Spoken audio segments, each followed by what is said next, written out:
Erin, we've been through this. I can't show you the cats anymore because they now live in the kitchen. They're not allowed into the main body of the house. So this time I'm going to refund you your points. Next time I'm just going to keep them. Although, yes, you're also right. I should probably get rid of those things. But I used to think, yeah, well, still, that's where they live now. Yeah.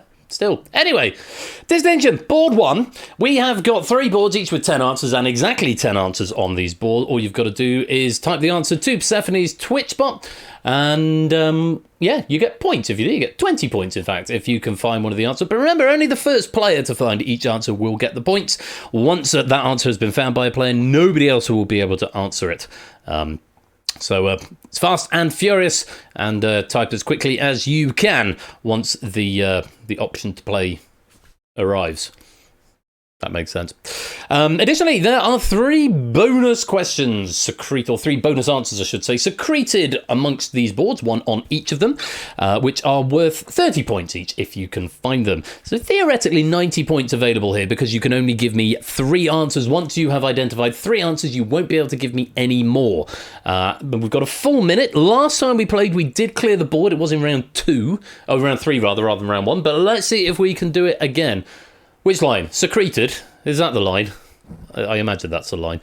And yes, you can take whichever route you like. You can take 3 from one, 1 from each, or 2 from one and 1 from another. It's entirely up to you. But whichever way you can solve this the best to get the maximum points, up to a maximum of 3 answers each. 1 minute on the clock, and let's reveal the categories, which are... The first 10 Ed Sheeran UK #1 singles includes collaborations, alphabetically the first 10 elements with 1-letter symbols, and the 10 most recent winners of the Academy Award for Best Animated Feature. A run is straight in with 30 points for Coco, well done there. Mark has found Florine for some bonus points there, 30 points there. There is still a bonus over on the left-hand side, and still quite a few answers up there with over 30 seconds to go. Any more for any more? Okay, 2 more of the animated Academy Awards, and there are the elements. All the elements are accounted for. And that's the final bonus. Well done, Sam. 70 points in round 1. That's very impressive. 2 more animated features and 5 Ed Sheeran songs if you can find them in the next 10 seconds. Keep pressing and guessing. You might be right. There's another one. And another. And we're not going to set the klaxon off tonight. We've not quite cleared the boards, but you've done jolly well, only missing out on 5 of them. 4 on the left. Ed Sheeran, the one that seems to be troubling us, and 1 more of those animated features on the right. But well done to Arun, Mark, and Samsa for finding those 3 bonus rounds. Let's take a look at the missing answers. Take Me Back to London, I Don't Care, Own It, and Beautiful People were the Ed Sheeran ones that you missed.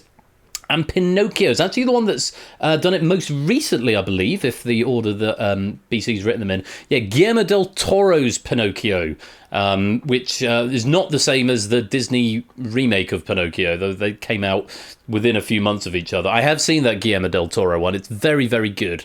And the fact it won Best Animated Feature is a testament to how good it is. It really did. It probably deserved a Best Picture nomination, to be honest. And I think it's maybe been done a bit dirty by being put in the animated feature list. I thought it was a brilliant film. I encourage you strongly to check that out. Elsewhere, a lot of players picking up some points there. And that's the end of round 1. Let's clear the board and check out the scores. Should add, incidentally, that River for Ed Sheeran was with Eminem, I Don't Care with Justin Bieber, Beautiful People with Khalid, Take Me Back to London with Stormzy, Own It with Stormzy and Burner Boy, and Bad Habits. He has 14 in total. The last 4 are Shivers, Merry Christmas with Elton John, fucking Sausage Rolls for Everyone with Elton John, and He Who Shall Not Be Named, and most recently Eyes Closed. And the alphabetical chemical symbols: B for boron, C for carbon, F for fluorine, H for hydrogen, I for iodine, N for nitrogen, O for oxygen, P for phosphorus, K for potassium, and S for sulfur. You then had uranium, vanadium, and tungsten and yttrium are the other single letter symbol elements. Lingo, welcome to the stream, welcome to the game. Hope you're keeping well. Lovely to have you here. Right, we're going to go on. We've got Lingo into the game now as well. Samson's in the lead with 70, Zeus on 60. Mark's got 50, Apodo, Mr. Vertigo, Optimus, Puzzle Down, Lupine all on 40. Arun's got 30, Artifacts Matt and Monster Man, Poker Knight, Silent Minion still got all on 20. Everyone else is yet to score, but don't worry, still plenty of points to be given out. What's it? Oh, what Lupin said. I'm not sure what Lupin is referring to. I'm sure he'll elucidate us in the fullness of time as we go to round number 2.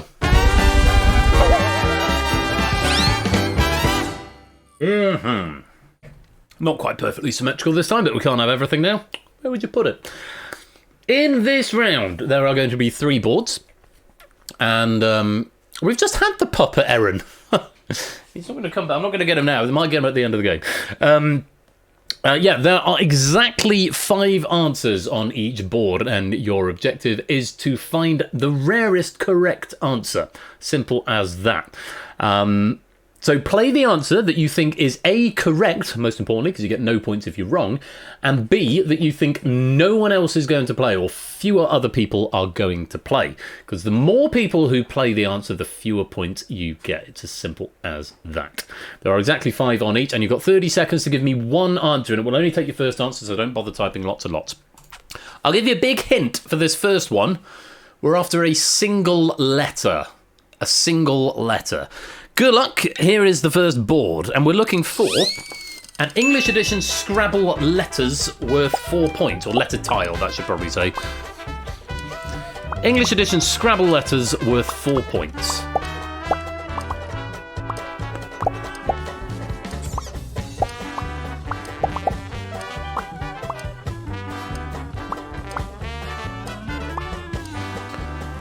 Mr. V, Silent Marine. Silent Marine's in, Mr. V.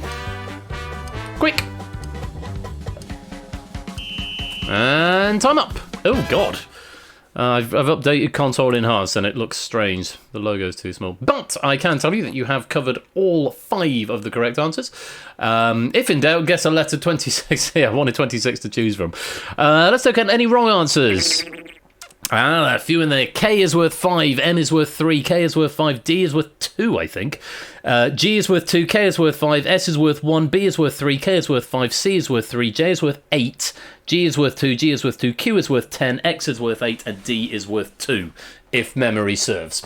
I haven't done that. I've just done that from memory. I don't have any notes on that, so I might be wrong, so please don't shout at me if I'm wrong. But they are all wrong answers, I'm afraid. And Mr. Vertigo, no answer received. But everyone else did give a correct answer. So let's go through the most popular answer. 5 players going for this. That would be F. F's in chat indeed. Lingo, Arun, Samster, Matt and Riff all going for F, picking up 20 points. 4 players going for this next answer for 30 points each. That would be H is worth 4 points. Able, in this case, is worth 30 points. AB, me, Optimat, Artifacts, and Stimpson Sangle all picking up 30 points. 40 points for the 3 players who said V, Pyro, Pygmy, Mark, and Kegler. Well done there. And we've got the 50 points being shared between 4 people, which seems counterintuitive, but 4 people because 2 groups of 2 said the last 2 answers. There were 2 people going for W, Zeus, and Shapes picking up 50 points, and 2 people going for Y, Monster Man, and Nando, each picking up 50 points. Good answering, and even in my trivia it says F's in chat if you missed this one. And there are 2 of each of these tiles in the bag per game. So well done. If you've got some points there, let's clear that board. And we'll go on to that. So a quick reminder that spelling generally counts in this game. So check your spelling. There is a spell checker, so it doesn't fully count. But what I mean is I can't override it if it's phonetically plausible, but the spell checker don't catch it, if that makes sense. So do double check your spelling before submitting.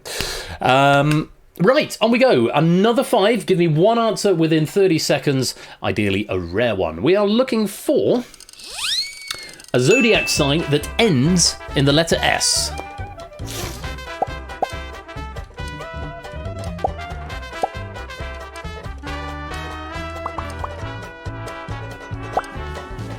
Half your time.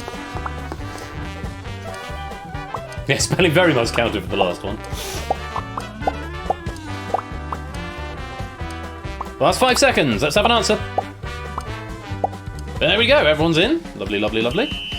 And once again, you have covered all answers. Significantly higher number of points going out this time, which means that we'll have hopefully fewer wrong answers.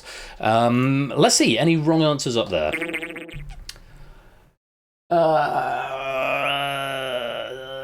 It is right, but it's not got through the spell checker, Poker Nuts. I don't feel good about that one. but unfortunately you've got it as wrong as it can be in terms of the doubles. It's single G, double T, single R. That's really unfortunate, that is. And it's phonetically plausible. I am inclined to... Can I do anything about this? Can I override it? The problem is it makes a big difference to the rest of the scores, because even though it's the correct answer, 6 people said Sagittarius, but 7 people said the answer below it. So if I had to give you that, that's going to completely break the scores. I'm going to move on, and you can have my sincere apologies. I might give you some bonus pennies later, Pokenuts, but Sagittarius, unfortunately, can't be condoned. But let's go through the answers. 8 players going for Pisces. Very well done for 10 points. Pyropygmy, Optimus, Simpsons Angle, Monster Man, Cassini, Jogging, Clive, and Apodo. On to the next one. There were 7 players who went for Aries for 20 points each. Silver Electron, Arun, Ardenfetz, Potsdam, Nantissa, Kegler, and Colin. Also 7 players going for Taurus. Mr. Vertigo, Ali Law, Lingomaniac, Zeus, Jers, Mark, and Topper. Also getting 20 points. 6 players then going for Sagittarius. Had that spelling from Pokenuts counted, that would have made a very large difference to your scores. But well done, you have picked up 40 points each. Nando, AB Me, Samsa, Lupine, Stilgar, and Silent Marine. And well done to the 4 players going for this answer. Aquarius for 50 points. Shapes, Matt, Riff, and Natter. Very well done indeed. Getting yourselves 50 points. Oh, Pokenuts, I do feel bad about that. But that's the way the game goes. Let's clear the board and go on to the next. Excuse me. Right, one more set of 5. Take a look at this board. 30 seconds to give you one answer. And we're looking for a European country / sovereign state that does not have an airport. There are only 5.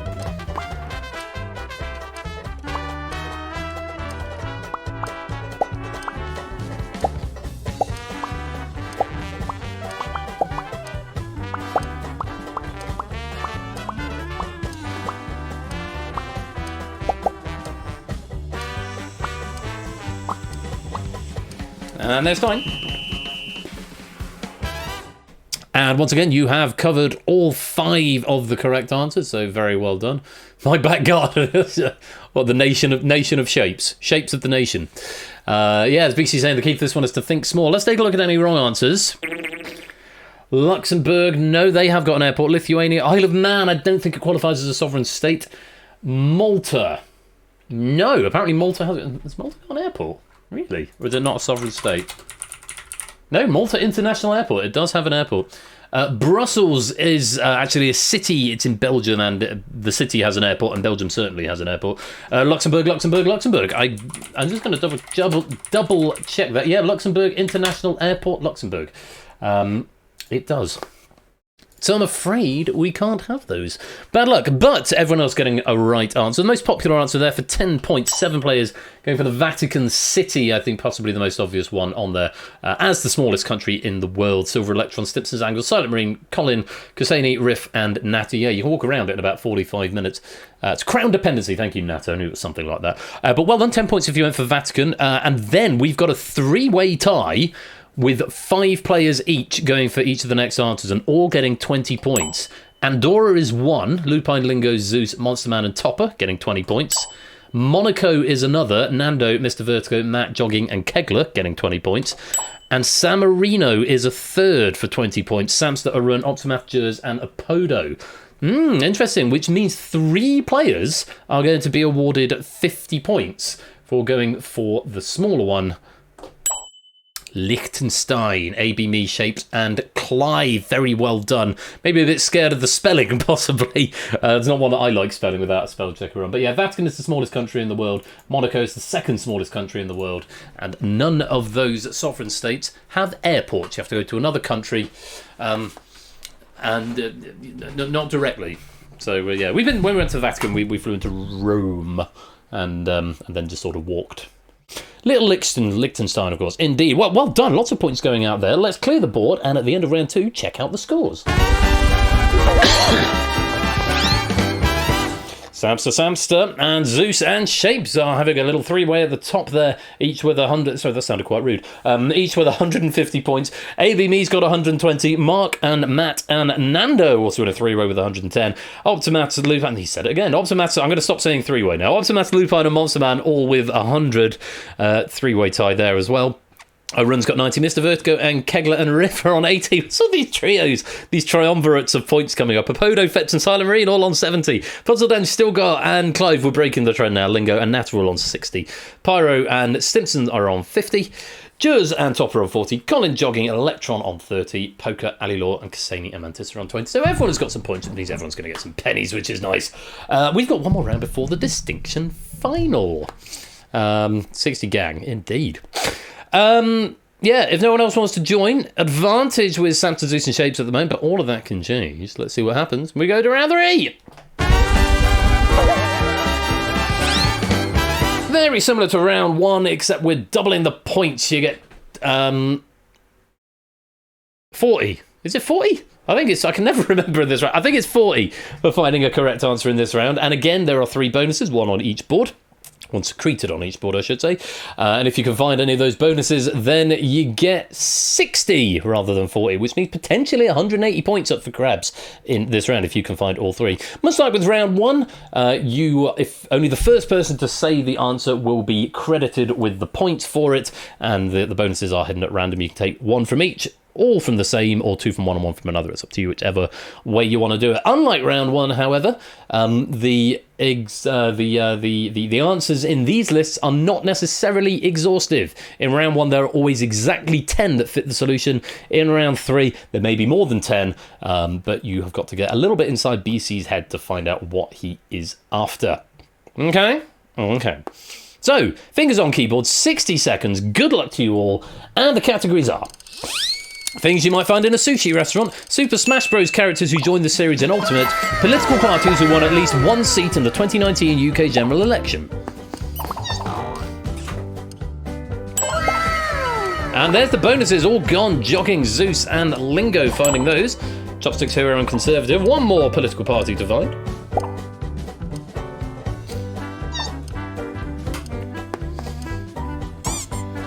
Lupine up to a nice comfortable 120 already.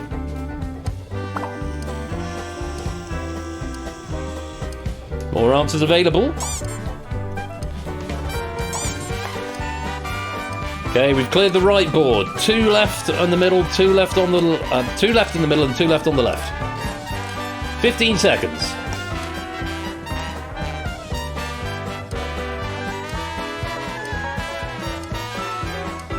Keep pressing and guessing. There's another toilet. Nando getting the toilet. And we're just out of time. Well played. Almost just missing off 3 answers between you. A very impressive display there. Finding all 3 bonuses, which is always good. Zeus with 140. He's going to go straight into the final. Who he's going to be joined by remains to be seen. Nando getting the toilet. I think it might be the right message. Let's take a look at those missing answers. A maki roll was the thing you missed in a sushi restaurant. Having never been in a sushi restaurant, I would have really struggled with that one.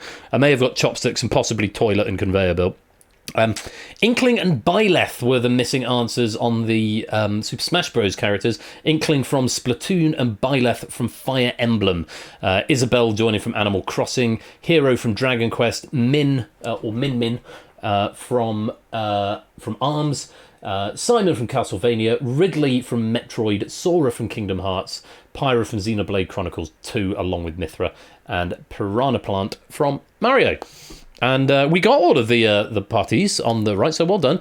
I would encourage you, for no reason whatsoever, and certainly not because there might be a question with similar things coming up later on, possibly, pay attention to one of these boards.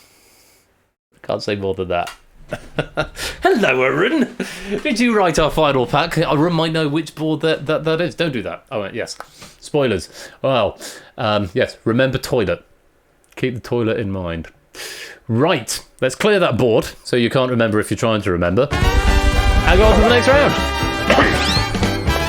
Who's in our final? It's Zeus. It's Shapes. And it's Lupine. Congratulations, you 3. And Zeus with a nice comfortable lead there. 290 is going to serve him well. Shapes.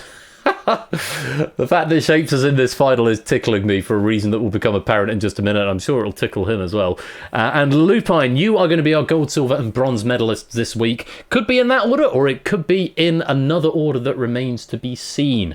Everyone else, you have still got a very important role to play. So keep answering the questions because they are worth pennies. And whoever's got the highest score, who isn't one of our final three at the end of the final round, will win our lobby medal. So still much to play for.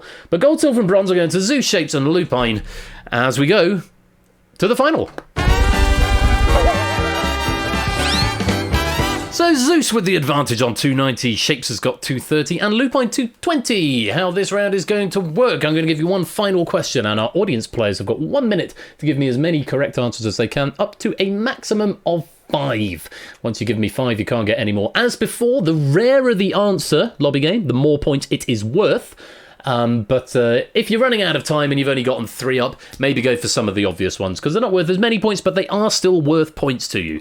So go for the rare ones first, and then maybe segue into some of the more common ones. That's the best tactic for the audience game. Once that time is up, our 3 finalists will have 2 attempts to name a correct answer, and they will lose points for every player in the audience game who said the answer, up to a maximum of 100. If they can find an answer that nobody in the audience game says, then they get to keep their scores, and out of the 3, whoever has got the highest score at the end of the second pass will be our champion.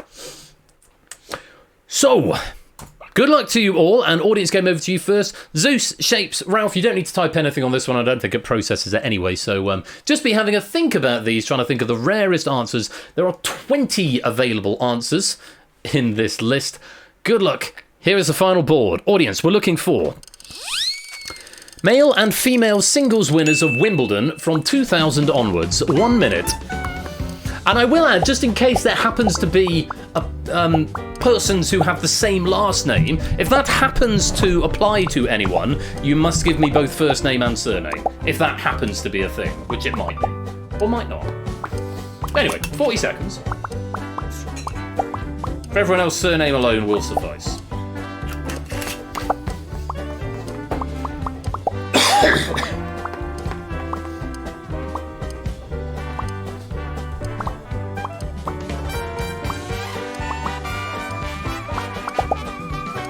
Seconds. Ooh, no reference exception. That's never good.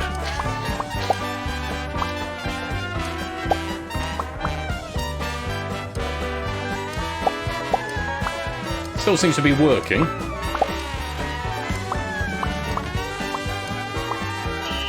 And that is time. It's going to check this no reference exception because it might have broken everything. Because this is an old building needs rebuilding. Where does that come from? Come here, no reference exception. It was just on an answer received. P.R4answers.count -1.material. How has it done that? Or maybe try to contain someone who's done more than 5?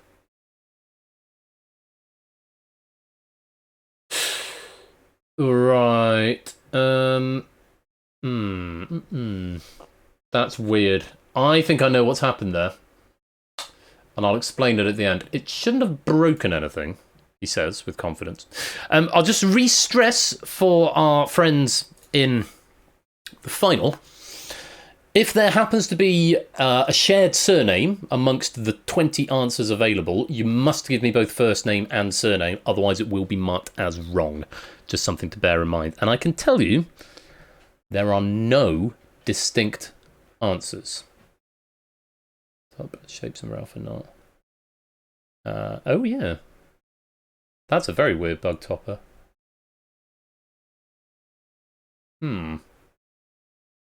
Well, we'll see if it breaks. So between you, you've got them all. Can our hot seat finalists avoid the popular ones and go for the rarer ones? Zeus, fingers crossed it's all going to work. Starting with you. First answer, please. Elena Rybakina. Elena, possibly? Rybakina. Is it a correct answer? A very good start. It is a correct answer. How many people said Elena Rybakina? Just the one, and losing 5 points. As good as it could get there, Zeus. Solid start. Yes, winning the ladies singles in 2022. Shapes. We move on to you. 230 at the moment. First answer, please.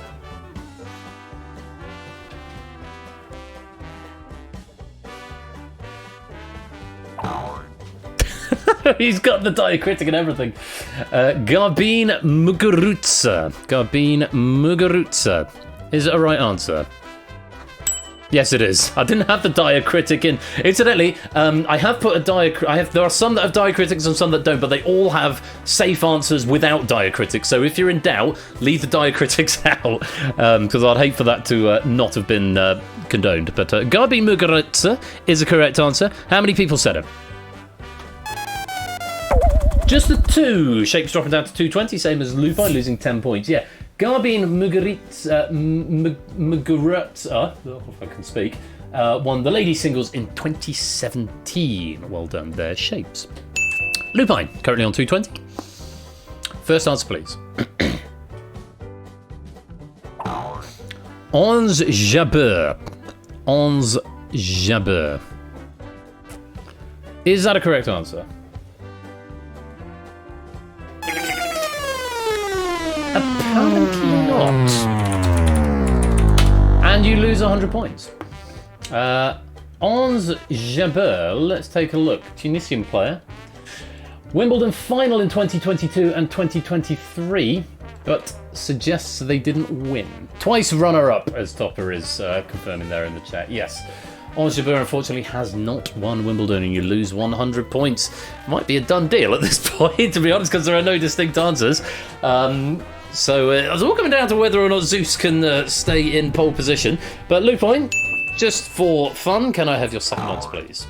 Venus Williams is a correct answer. How many players said Venus Williams?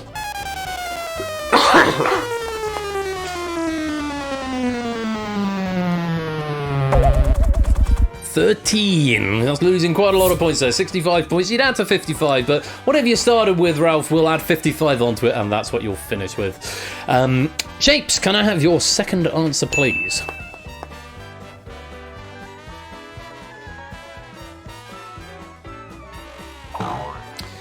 Angelique Kerber. Angelique Kerber. Was it correct? Certainly was. How many people said it? Again, just the two solid answers there, Shapes. Angelique Kerber won the ladies in 2018. Venus Williams, incidentally, she won the ladies in 2000, 2001, 2005, 2007, and 2008. Lots of them. Zeus, we are finishing with you. Pressure on to find a correct answer that is it's fewer than 75 points. Petra Kvitova. Petra Kvitova. Is it a right answer? Yes, Petra Kvitova winning in 2011 and 2014. How many people said it? Just the 3, losing 15 points, which means Ralph, you finish on 55, Shapes, you finish on 210, but our winner this week with 270 is Zeus. And yeah, not a lot of love for the men on the board here, but my feeling on that is that I think, certainly for me, I know the men's winners a lot better than I know the women's, the ladies' winners.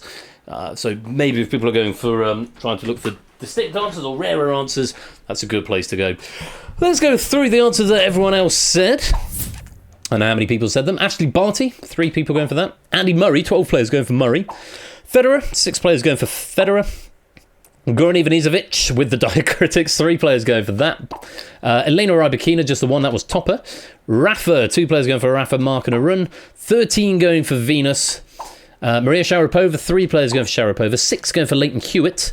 3 for Petra Kvitova, 13 also going for Serena Williams. That was the thing I thought that the bug might have thrown up, because it looked like Stimpson said Serena and Venus at the same time. So I'm now wondering if whether the computer's tried to mark both of them as correct, and it's tried to set a pip that doesn't exist. Just looking at Stimpson's angle, no, because you've only got 3 lit, so it should have tried to light both. I don't know what happened there. Weird bug. But yes, Serena and Venus both won Wimbledon. Pete Sampras won in 2000, or 93 to 95, and then 97 to 2000. 4 players going for Sampras. Angelique Kerber, 2 players going for that one, Samson and Nando. Simona Halep, 4 players going for Simona Halep. 2 for the most recent winner of the Gentleman's, Carlos Alcaraz. Marion Bartoli, 5 players going for her. 5 going for Novak Djokovic. Marketa Vandrousova, topper, the only one going for those. Topper, you're going to get some big points for this. Amelie Marusma, 4 players going there. Gabine Muguruza, 2, Nando and Optimath. So, it's a gold to Zeus, it's a silver to Shapes, it's a bronze to Lupine, and let's see who's won our lobby game. It is Nando with 295 points. Very well done. Arun, you get to hang around among the medalists. 1 place ahead of bronze, and 1 point behind the lobby, but no medal for you this time, Arun, I'm afraid. But I hope you had fun all the same. Zeus taking the gold and 560. And what's the payout in this game? Because I've bumped it recently. Times 3. Times your score by 3. So Zeus picking up a tidy 1,680 pennies there. Nice little earnings there. 660p. Lupine taking the bronze, Shapes taking the silver, Zeus taking the gold, and Nando taking the lobby, and everyone else times your score by 3. That's how many pennies you're getting. No, I don't blame you for not sharing your wine. I'm not sharing mine either, despite the fact it's actually my wife's. But she said I could drink it. She wasn't going to have it, so that's fine. Right. I think we should play another game, but not before we've taken another break. So go stretch your legs, get yourself another drink. I'll play some adverts, but we won't start the next game without you if you're not subbed, so don't worry too much about that. Congrats to our winners. Thank you very, very much to BC and to Colo for proofing that pack. Most grateful to both of you. I hope you've all had fun with that. Coming up after the break is going to be Google That, some spooky Google That, the final question pack of the night. I do hope you can join me for it. See you in just a minute, and thanks for playing Distinction.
And after the break, Google That.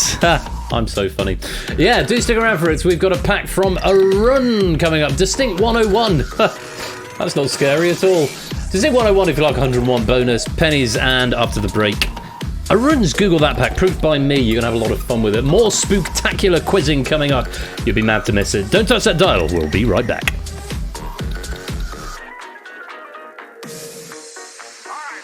And to Diary, welcome to the stream. And Clive of Legend, welcome to the stream.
Hop a subway, hop a cab, shoot right up to Harlem, where the population found a new sensation. Screen celebs and stage satellites, social debs and high-hat lights, masses, classes, doing the uptown lowdown, where they spend their simoleons just to watch those Creolians skipping, doing the uptown lowdown.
Welcome back to the third and final part of this evening's game night, where it is, as soon as I can find the right button, Google that time!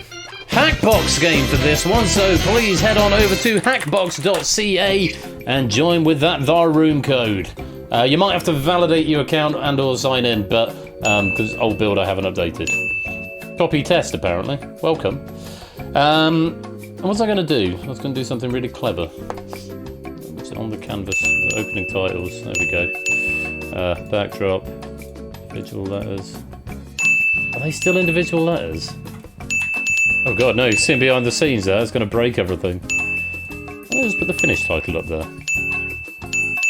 Why don't I do that? Oh, crap! Shit, sorry, didn't mean to do that.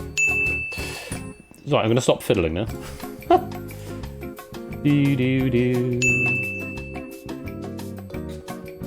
Right. Stop fiddling, Ben. Let's Google that. Google that, if you will, or Boogle that. Or Google that. Or Zeus, that's a very spooky red flashing light you've got going on there. You don't know when I'm going to lock the lobby, though. You might accidentally get locked out if you don't want to be. Or be locked in when you don't want to be. Or something. I've got some heroes, because I'm a hero.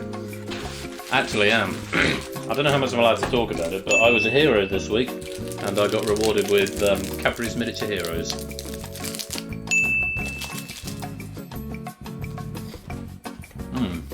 Google that. I like that. I've got a loose thread now. No, not that sort of. Not a Bonnie Tyler sort of hero. Oh, an actual hero. It's the same game, Monster Man, except you are among the 12 competing for gold, silver and bronze medals. Virtually the same game. You're just a little bit front and centre. Game up with Caramel. Okay, Zeus, yes, we know it works. Please stop pressing the button now. Pretty please. We're grateful to the honourable gentleman. One more round of the loot, I think.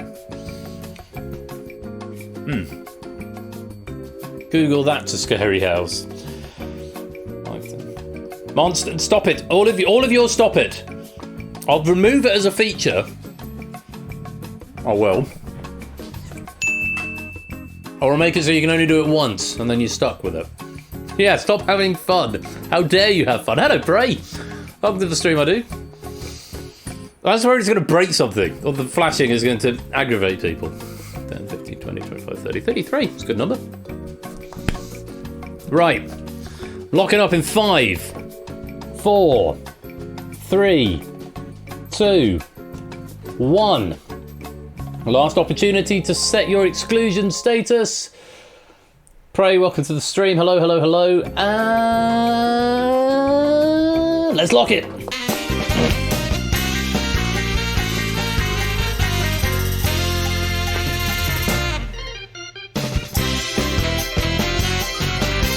Okie dokie, you lovely lot. Time to pick our dynamic dozen. Who's going to be playing Google That tonight? We've got those people. Starting with, on the front row, there's a Podo. Welcome on into the game. Great to have you with us. Welcome, welcome. And bouncing around. Next up, over in Corbin Corner, Spooky Riff. Hello, Spooky Riff. Being all spooky and whatnot there in Corbin Corner. Welcome to the game. Who else? Front and centre. That would be Ralph. Welcome on into the game, Ralph. Nice to have you with us. Wait a minute, that's Topper doing the riff, the icon. Gliding overall, there's Aaron and the Pigeon. Welcome to the game, Aaron. Lovely to have you here. Over on the far right, there's Kegler. Get off my lawn. Welcome to the game, Kegler. We've almost filled that front row already. Where are we going next? We're going on to the middle row for the first time. Jogging! Welcome on into the game. Good to see you. Welcome. Around and round we go. Finishing off the front row now, there's Toppy Test. Welcome to the game, Topper. Hope you're well. Right, a smattering more. Pole position. That goes to Optimat. Welcome on into the game. Welcome. 4 more podia that need filling. Concluding the top row, there's Mark. Welcome to the game. Well, you should have excluded then, Aaron. That was silly. 3 more over on the right-hand side of the middle row. There's Mantissa. Welcome to the game. 2 more. Finishing off that middle row. And we're going in with Puzzle That. Welcome. And 1 final podia that needs filling up. Over on the left-hand side of the middle row, it's Matt the Ref. Welcome to the game. We hope all 12 of you are ready to play Google That tonight. So, for those of you who haven't played before or maybe need a refresher, the title of the game is Google That, which is a slightly passive-aggressive title because the game was designed to be ungoogleable. It is not to be seen as a challenge for anyone playing. Despite the name of the game being Google That, you are not to use Google. Should go without saying, but there we are. So we've got 12 players in our hot seat game, and our lobby game gets to play along as well. Broadly the same rules. Though there may be 1 or 2. No, you can't use Bing either, or any search, and no search engines at all, or encyclopedias, just your own brain. There's a noise. I think my family's home, which means I'm going to close this door. Yes, very slightly different game in the lobby game, but I hope you're all ready to play along with your Hackbox devices, and let's go to round 1. It's the early bird. Answer the multiple choice question as quickly as possible. Fastest correct answer is 10 points. Subsequent correct answers earn 2 points fewer than the previous scorer. After the 5th correct answer has been received, the remaining players score no points, whether or not they are right or wrong. Simple as that. In the audience game, I think it's the first 3 get 10, the next 3 get 8, and the next 3 get 6, and so on. So there's slightly more scope to get points in the audience game, but there are more of you, I think. So those are the rules. It's multiple choice. Simple as that. 20 seconds on the clock for each of them. Good luck. Here's question 1. Welcome in to Arun Aromatics' haunted house. To make sure I'm letting the right calibre of person in, tell me which of these mathematical equations is correct. 13 plus 3 equals 39, 13 over 13 equals 0, 13 times 13 equals 169, or 13 equals 5040. 13 shriek, 13 factorial. Most of us getting that one right. 13 times 13 is 169. 13 over 13 is 1. 13 plus 13 is 26. And 13 factorial is actually 6,227,020,800. So a little bit of margin for error there. Lots of people getting points though. Topper Test was fastest for 10. Ralph getting 8. Podo getting 6. Jogging getting 4. And Matt picking up 2. Ultimates Mark, Kegler, Mantissa, Puzzle That and Aaron all correct, but unfortunately just a little bit too slow. Unfortunately no points there. And Ali Law, not the right answer. And Riff, not the right answer either. Bad luck. But that's how the game works. Some points going out. Let's move on to the next question. Question number 2. No, you don't answer on here. You answer on your Hackbox device, Ali. Law. Question 2. On we go. I like this house. 5 stars. I hope you noted my extensive literature collection. I particularly like the works of Edgar Allan Poe. Which of these creatures repeats the word nevermore in a poem of his? Puffinus, Corvus, Corax, Struthio, Camillus, Parvo, Cristatus.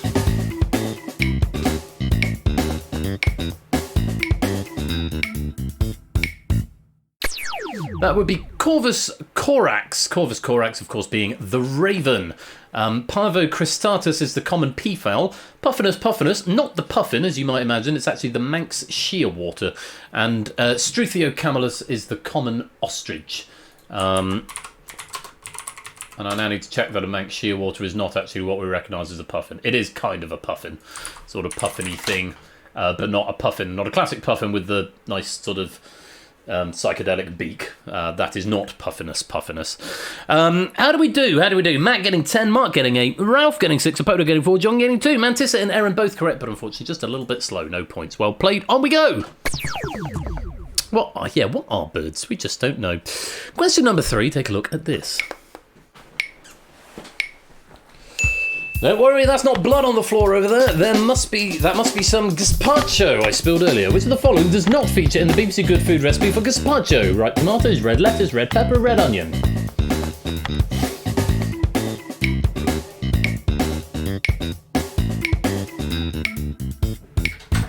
Time up. It's red lettuce is the answer. All the other ones are contained in gazpacho. Oh, hello, Spaniel. Spaniel's back. I was fastest there. Ralph was fastest for 10. Jogging getting 8. Puzzle that getting 6. Apodo getting 4. Mark getting 2. Mantissa, you were right, but unfortunately you were too slow. Does it not tell you if you got a correct answer too? It's mainly to tell you what the points are that you got on Hackbox. Yeah. Is doing this game working? As far as I know. There's no reason to suggest it's not. Meg's is home, by the way, for the cinema. Can we finish this round and then we'll say hello? Just sort of trying to race through it. Red letters was the answer. Let's go on. Pray confirm he got points for that. We'll take a look at the scores at the end, Colo. Hope you're not having too many difficulties. Keep scoring odd numbers of points so far.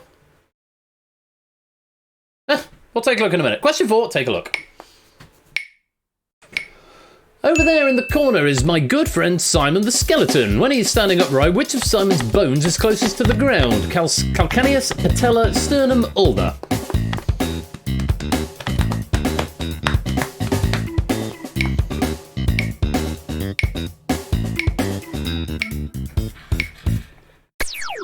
Calcaneus. Most players not getting that. Riff, I think, has been answering within a second every time so far, and it's finally paid off, getting himself 10 points there. Calcaneus is the foot, patella's in the kneecap, ulna is the lower arm, and the sternum is in the chest. The breastbone, I think, is the sternum. Riff getting 10, Mark getting 8, and everyone else going for a wrong answer. Unfortunately, ulna and patella both very popular, and both incorrect. Bad luck. One more question in this round. Let's reorder the board. No, not reorder the board. Let's clear the board and show you question number 5. Good luck, fingers on buzzers. Here it is. If you think my haunted house is scary, it's best you steer clear of Bran Castle. What is the capital city of the country in which you would find it? Budapest, Baku, Bucharest, Bratislava.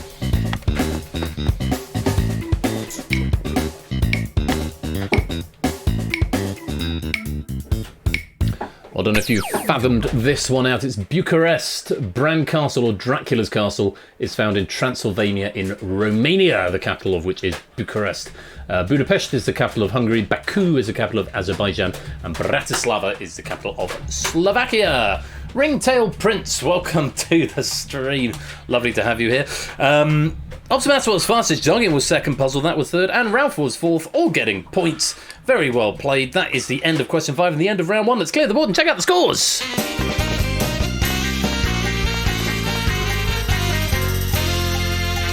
If you want to come and join in Ringtail Prince, you're very welcome to. There's the URL for Hackbox at the bottom and the room code necessary to come and join. Thank goodness, says Kegler, I don't have to move seats. Well, Keglemantis and Aaron still yet to score. Topper and Spooky Riff and Optimat all on 10. Puzzle that and Matt the Ref on 12. Apoda's got 14. Mark's got 18. Joggy's on 22. And Ralph is on 28. Let's just check out the audience game. It looks to be working. Looks like some goodness me, it's gone on to the second column for the first time. Zeus currently leading with 46, BC's got 37, AB Me 19, Pyro 17, Nando 16, Jers 15, Ned Kelly and Natamol on 14, Mr. Vertigo and Silver Electron on 12, Monster 10, Shapes 10, Colin 9, Prey 7, Cola 6, Unfetched 6, and then you've gone into the mist. No, I can't. To be fair, it's normally only a single column. There's capacity to go over 4 columns, but yeah, we went over 2 there. Mrs. Flush is back from the cinema. She's going to come and say hello to everyone briefly. Hello, Mrs. Flush. I'm aware of the fact I'm popping up from the floor. That's because I have been fussing the dog. Fussing what? The dog. What do you think I said? I don't know. Dirty boy. Dirty pig. Dirty boy. You all alright? Hi, everyone. You all alright? No, don't clip that. No. What did it actually look like on the camera? Just do it again. If you just sort of come up from the... If I sort of say that way, and... Do you want to stand up again? I mean, I can stand up and wipe my mouth as well. Yeah, that doesn't look great, does it? No. Once we get banned now. Yeah, She was fussing the dog. I was just fussing the dog. For anyone who's getting... Really worried. happy to see me, clearly, because he's happy to see everyone. Yeah, it's really spooky. It's just appeared out of nowhere. Yeah. On the special Halloween stream. Yeah. Look, it says Happy Halloween on the ticker. Say Happy Halloween. And there are some pumpkins. What do they call it these days? Fussing the dog. Yeah. Fussing the dog. Come on, right, here's the Spaniard. Can you show him? Because we've got to show me the pupper. Mark that as complete. He weighs a ton. He's been on once today already. We'll put him on again. He went to see the vet. Oh, they've been told. He went to see the vet this week, and he's got to shed a few pounds because he's a heffalump. Ooh, stinky breath. It's got the worst breath ever. Happy Baniel. Right. They put me on a diet. Send snacks, please. Oh, he says he needs snacks because he's a poor pupper. Anyway, we're going to get on with our game. Yeah, we're going to go and what? Oversimplified, but yeah, we went to see Beetlejuice, which was great fun. So for anyone who hasn't seen it, it's good. Have you ever seen it? I don't think I ever have. Tim Burton and Batman. It's got, honestly, the opening credit music is Michael the Keaton, most. isn't it? It is Michael Keaton. The opening credit music, though, I realised is the most. Danny Elfman score, thank you. It's the most Danny Elfman score that I've ever. Oh, and I hope there isn't a Beetlejuice question, actually, because I've just given away the composer. Not that would come up, but if it does, I'm sorry, that was... We must usher you out before you give away anything more. Yes, I'm sorry. Nice to see you. Yes, welcome home. We're going to go on with the game. I'm going to go and fuss some more dogs. Wonderful. Not a euphemism. Mrs. Flush, everyone. And we are going to go on to round number 2. Round 2 is chicken, bid from 1 to 10 based on the category. This is the amount of points you are risking on the question. Remember, only the 6 highest bidders plus tied lowest bids will be eligible to answer the question, so bid high if you definitely want to play. Low bidders will earn 1 point for each abstention or incorrect answer given by an eligible player up to a maximum of their bid. For eligible players, correct answers are awarded their bid, incorrect players will lose their bid, and abstaining players will lose half of their bid rounded up. I hope that makes sense because I'm not going through it again. But if you do get in for the question and suddenly you decide you don't want to answer it because it's going to lose you a lot of points, you can just abstain. It's called damage limitation at that point. It works the same in the lobby game, except it's the top half rather than the top 6, so it's basically the same. So if you definitely want to play the question based on the category, bid high. Really high. But not so high that you're going to lose points if you're wrong. If you don't want to play the question, bid low, but not so low that you're going to limit the number of Luigi points that you'll get if anyone gets it wrong, because you can get points by doing nothing in this round. Hopefully that makes sense. 10 seconds to decide how many points you want to bid. Remember, you have to press the button, and these 10 seconds do go by pretty quick, so fingers on your devices. Good luck. The first category is werewolves, bidding 1 to 10.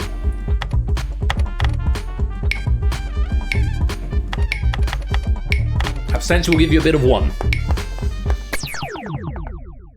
And we have 2 bids of 1 from Aaron and 1 abstention from Riff. And everyone else is going to be in play because we've got a 5-way tie, 6-way tie Optimat, Matt, Jogging, Topper, Apodo and Kegler all bidding 2, hoping for some Luigi points, but unfortunately now you've got to play the question. Puzzle that and Mark going for 4, Mantis for 5 and Ralph for 10. Bold. 20 seconds, full answer required. Good luck, have a look at this. My werewolf friends were thrilled when they learnt of a 1981 John Landis film about one of their kind. As per the film's title, the werewolf is in which country?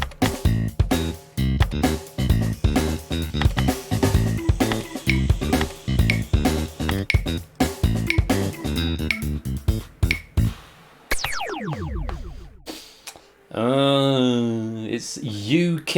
I will allow the UK, Ralph. Has that not been condoned? No, it hasn't. That seems silly. How do I do condoning in this game? I'll explain it in a minute once I've condoned Ralph's. Player index to focus on Ralph, Zoom, and hello, Matt's speech bubble, the UK. Yes, I will allow that. Matt, your speech bubble's now out of sync. That's because it came in just at the end of time. Let me find you and correct that. Otherwise, it's going to annoy me. Bubble holder? Is it bubble holder? Speech bubble. Animator. There you go. Apparently you didn't get an answer, but you did say Bulgaria, which was also wrong, I'm afraid. So it's an American werewolf in London, not to be confused with an American in Paris, which was an earlier film. This was a sort of quasi-spoof of it. An American Werewolf in London was the name of the film, and the country would be UK. I accept England or the UK or the United Kingdom. Not the UK, but I have managed to condone that for anyone in the behind-the-scenes game put the UK. Unfortunately, that won't be allowed. France is wrong, Sweden is wrong, America's wrong, USA is wrong. Very well done. If you got some points there, Erin and Spooky Riff managing to pick up 1 Luigi point. Let's go on. Next question category, bidding from 1 to 10 on the subject of ghosts. From werewolves to ghosts. Bids are in. We've got 5 players not able to play. Erin, Puzzle That, Kegler, Optimat and Matt. First 3 bidding 2, Optimat and Matt just bidding the 1. So hoping for some Luigi points. We have got a 4-way tie between Jogging Mantis, Spooky Ref and Topper all bidding 3. Apodo and Ralph bidding 4 and Mark bidding 5. Good luck. Here is a question on ghosts. My ghost friends were delighted when the album Ghost in the Machine, featuring the songs Invisible Sun and Every Little Thing She Does Is Magic, was released by which band in 1981?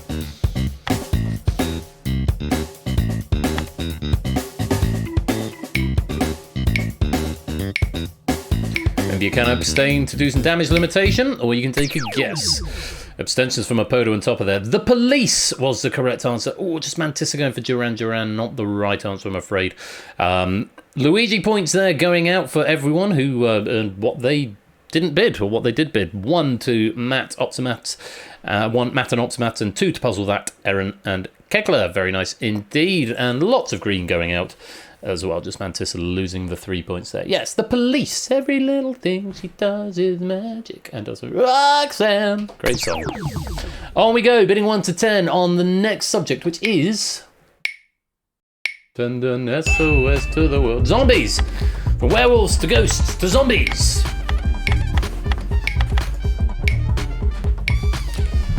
It's like a runner's keeping it nice and broad. Matt and Apodo bidding 1, Kegler bidding 2. Hope for some Luigi points. Everyone else is in on this question. Fade out the other place, zoom in on a player. Normally they do, Lingo. That was just a bug.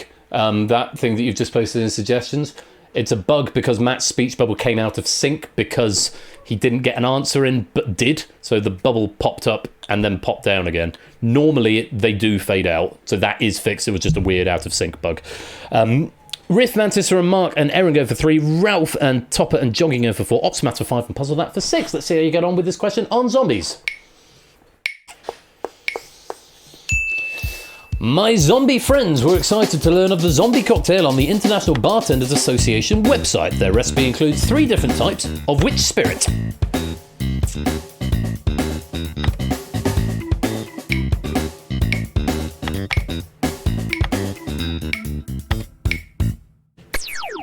It's rum.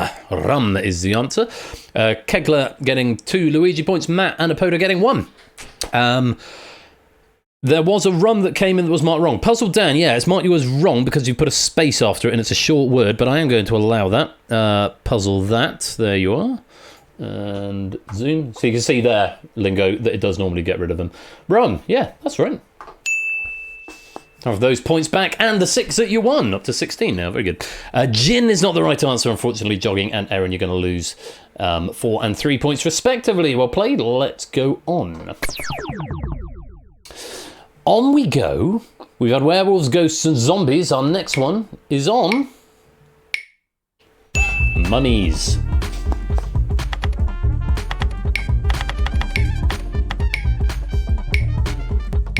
Dan, there we go.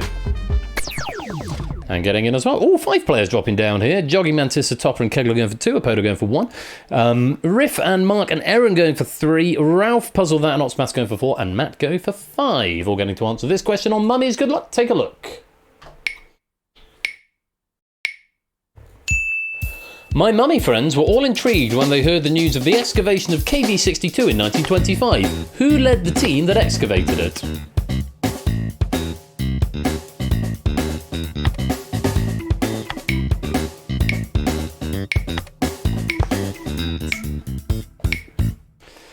That would be Howard Carter. Yeah, that's not going to show up, Erin, and I'm not going to be able to read this. This game is hard. Well, it's supposed to be hard, yes. New monitor... that. Obviously, that was never going to show up on that speech bubble, but yeah. Howard Carter was the answer. Riff picking up his 3. Mark picking up his 3. Some old bloke. Matt losing 5 points. I will also point out, just to remind you, that some old bloke and that condition and can't remember were never going to be the right answers. Do remember that abstention limits the damage. You'd have lost half as many points. Matt, you'd have only lost 3. Erin, you'd have only lost 2. Up to Matt, you'd have only lost 2 if you just abstained. Abstention is a perfectly valid tactic rather than giving a meme answer. So just bear that one in mind, because you lose more points if you give something that's wrong, rather than if you just don't give anything at all. Lots of Luigi points going out there. And message from our sponsor, Erin Stockdale. I dare you to try red pneumano-ultramicroscopic silico-volcanoconiosis. I'm not going to do that, but because TTS has done it for me. But thank you for the 100 bits there, Erin. Most appreciated. As yes, Ralph and Puzzle That have done that, gone for the abstention, and just limited the damage, losing 2 points. Howard Carter was the answer, and it was Tutankhamun's tomb, incidentally. Let's clear that board. Incidentally, the rum, the zombie cocktail, 45ml of Jamaican dark rum, 45ml of gold Puerto Rican rum, and 30ml of Demerara rum mixed with fresh lime juice, falernum, and Don's mix, whatever that is, a teaspoon of grenadine syrup, a dash of Angostura bitters, and 6 drops of Pernod. Or Pernod, possibly. Sounds absolutely nuclear, quite frankly, was a run's analysis. It does sound pretty heavy going. We've got one more question, bidding from 1 to 10, on the subject of banshees. Werewolves, ghosts, zombies, mummies, and now banshees. Is it pear nut? Might be. Right, just Matt not eligible for this one, bidding 1. A lot of players bidding 2. Kegler, Apodo, Ralph, Topper, Puzzle That, and Jogging all bidding 2.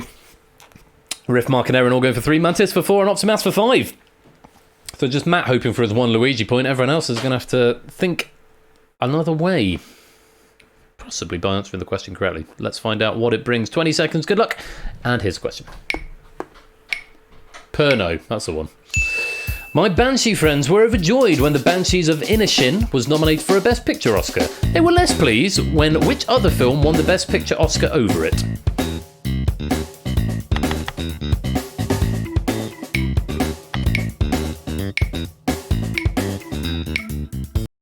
I'm pausing it, so for a reason that will become clear in a minute. It's a very long answer, everything everywhere all at once. So by me pausing it just before the timer ended, it basically gave you 3 seconds extra time to type. Everything Everywhere All at Once, 95th Academy Awards in 2023. I did accept Everything Everywhere and EEAAO. But Everything Everywhere All at Once was the answer. Parasite and Coda are both wrong answers. A lot of abstentions there to damage limit. But Matt getting his 1 Luigi point. Ralph and Jogging getting there 2. And everyone else losing some points for wrong answers or abstentions. That's all I've got to say about that. That is the end of question 5 and the end of round 2. Let's clear the board and check out the scores. EEAAO, yeah.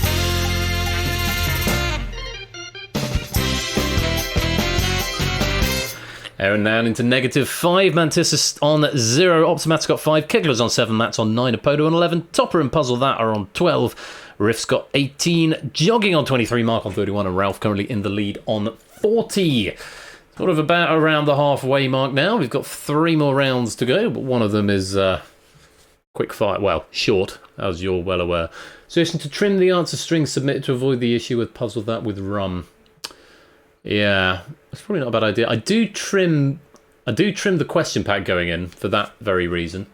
Probably not a bad idea. There's no reason not to do it. It's just this is responding to CSO in Discord, by the way. If anyone's interested, why I'm suddenly talking about this. It's just a big backlog to go through every single game and do that for every single answer submission. It's whether or not I can be asked. It'd be quicker just to say, yes, we'll accept that on an override. Normally, if it's just a space at the end, if it's a longer word, it'll get through the spell checker anyway. It's only because it was a short word, so it seems like it might be a bit much for the sake of that. Check out the audience scores. Zeus with the lead, 56. BC's got 47. AB, me and Nando in Shapes, all on 26. A nice little three-way there. Colo's got 25. Ned Kelly's on 21. Mr. Vertigo's got 19. Natter's on 18. Arden Fright's on 17. Monster's got 16. Jers on 15. Cusant's on 14. Pyro and Silver Electron on 9. Simpson's Angle on 8. Still on 6. Sam's got 5. Silent Marine and the Ferbster on 2. Colin -3 and Prey on -23. So a little bit of work to do there, Prey. But I'm sure we can make it up. Liar seems a bit strong. I might just be being amusing, Aaron. Round 3. It's taboo. Give a single answer to the list form question. The fewer people who say any given correct answer, the more points are awarded. Coming straight from distinction, this will feel very familiar. Unique answers score 10 points. Answers shared by 2 players score 6 points. Subsequent shared answers score 2 points fewer than the previous shared answer. If 5 or more players give the same answer, no points are awarded. Anyway, players in the lobby game, slightly different game for you. You get 5 points if your answer matches with any hot seat player, regardless of whether it's a correct answer or not. So hot seat players, you're trying to think of the rarest answers. Players in the audience game, you're trying to think of the answer that any player is going to go for. So the obvious, obscure answers, if that makes sense. We'll find out. Let's see if it happens. Just try to play match game in the audience.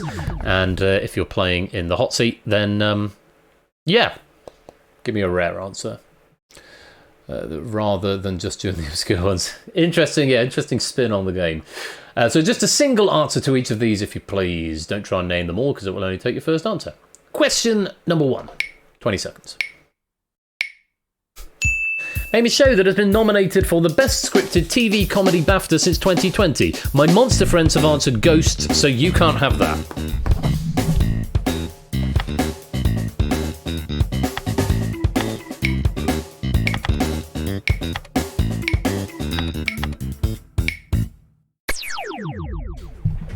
Interesting start.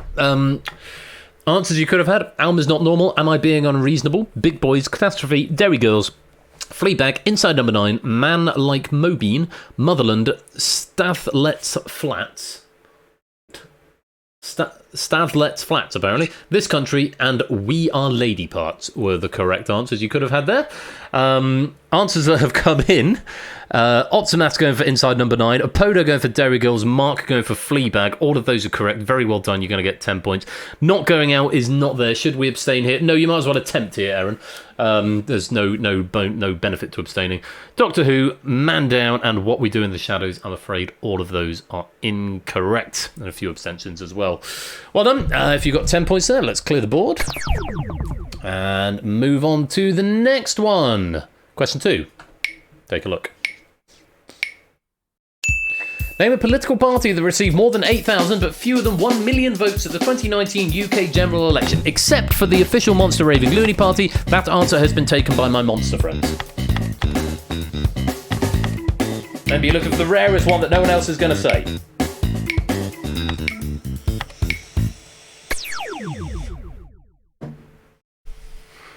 Alliance, Aeon 2, Ashfield Independence, Brexit Party. Brexit Party and Reform were treated as the same answer. The Brexit Party changed its name to Reform. They were under the label of the Brexit Party, luckily changed to Reform. Both were accepted as either. Either was accepted as that answer. DUP, Democratic Unionist Party, the Green Party, the Liberal Party, not the Liberal Democrats, but the Liberal Party, Plaid Cymru, SDLP, Sinn Féin, the Speaker. Anyone's gone for that, then hats off to you. Doesn't look like you have here. Yes, the Speaker, Lindsay Hoyle, the Speaker of the House of Commons. His seat is traditionally, conventionally uncontested by the major parties, so he's down as Speaker. The Independent Group for Change, UKIP, Ulster Unionist, and the Yorkshire Party were all correct answers. Let's go through. Alliance, one player going for Alliance. That was Ralph. Very well played. Change UK, PL Jogging, going for that, getting 10 points. Topper going for UKIP, 10 points for that. Sinn Féin, 10 points for that. Mantissa. Liberal for Kegler, 10 points for that.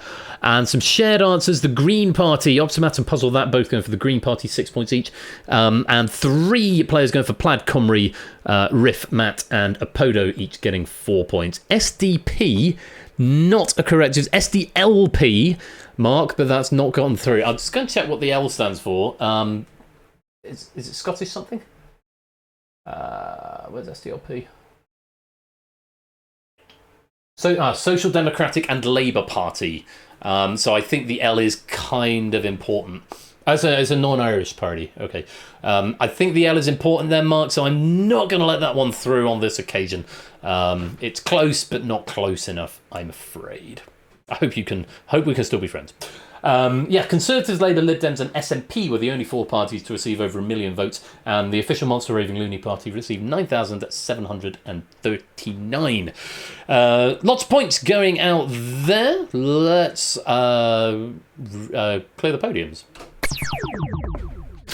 And on we go to the next one. Take a look at this.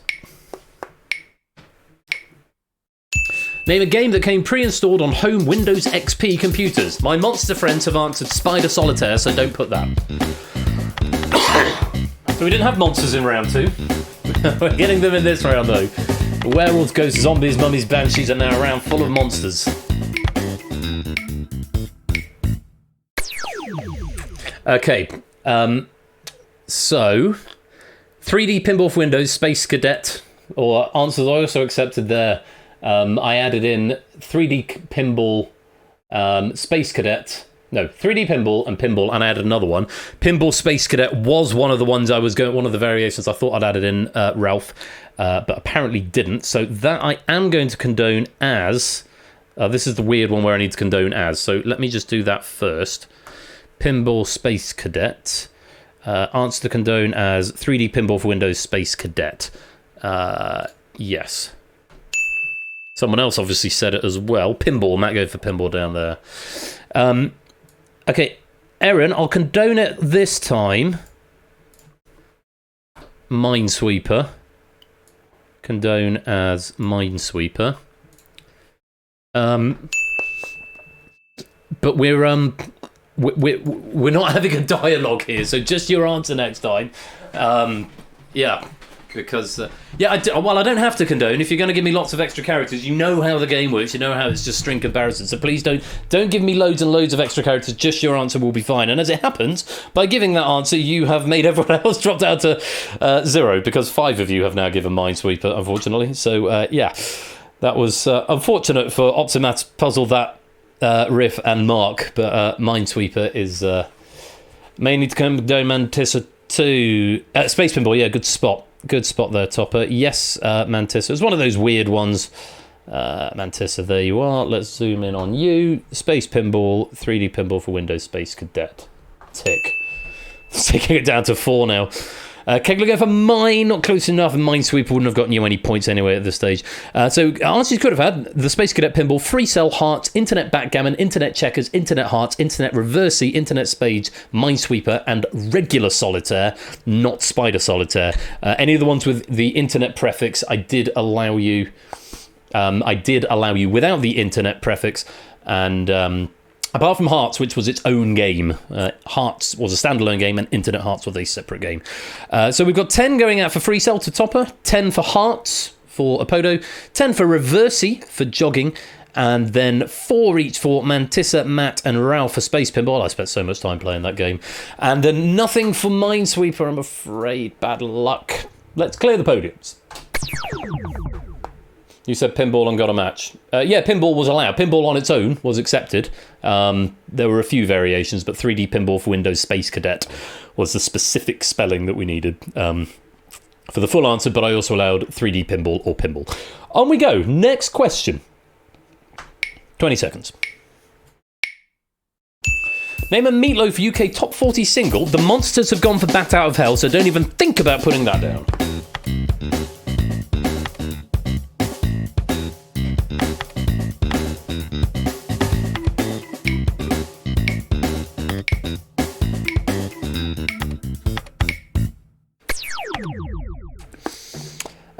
Puzzle that, going Highway to Hell at the last second. Unfortunately, it's not a right answer. That's by AC/DC, as it happens. And I'm now going to have to pop your bubble because it came in late. Bidding. It will say nothing, but it was a wrong answer anyway, so academic. There's a lot of answers up there. Couldn't have said it better. Dead Ringer for Love. I'll do anything for love, but I won't do that. I'd lie for you, and that's the truth. It's nothing... is nothing sacred. It's all coming back to me now. That's probably my favourite Meatloaf song. Man of Steel, Midnight at the Lost and Found, Modern Girl, Not a Dry Eye in the House, Objects in the Rearview Mirror May Appear Closer Than They Are. That's probably a close second. Rock and Roll Mercenaries, Rock and Roll Dreams Come Through, Running for the Red Lights, I Got a Life, 2 out of 3 Ain't Bad, and you took the words right out of my mouth.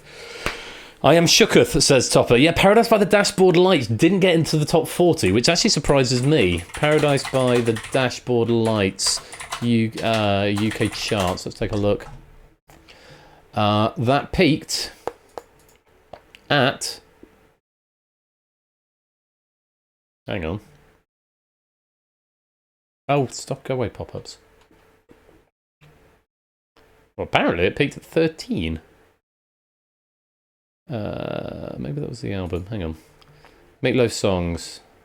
Okay, let's just Google Paradise by the Dashboard Lights wiki. Because, yeah, this is striking me as odd, now you've said it. Maybe it wasn't released as a single. Third single release from the Bat Out of Hell, 10 months after the album's release, followed by Took the Words Right Out of 2 out of 3 in Bad. So took the words.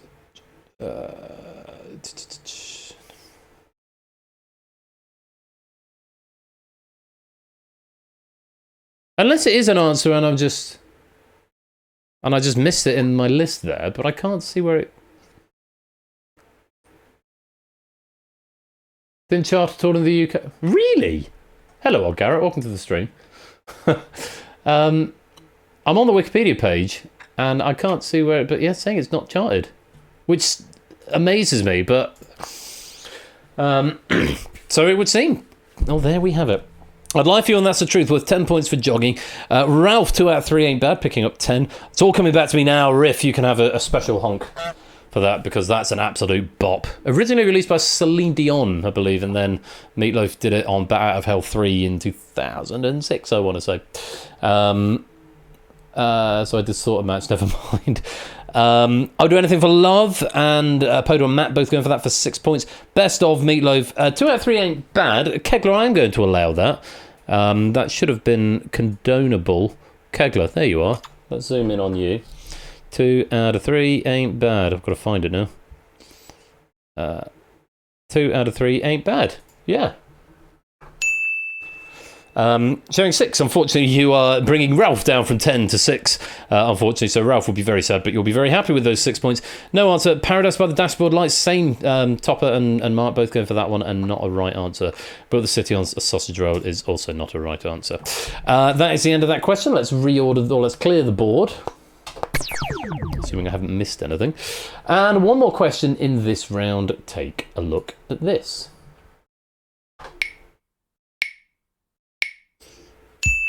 Name one of the 15 largest lakes in North America by area, apart from Lake Erie, which was the Monsters' answer.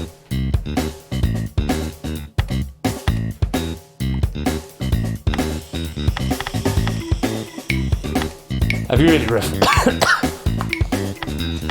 If I still had my piano in the office, I'd give you a little rendition now, but unfortunately I don't, so I'll save you all that burden. So, 15 largest lakes in North America by area.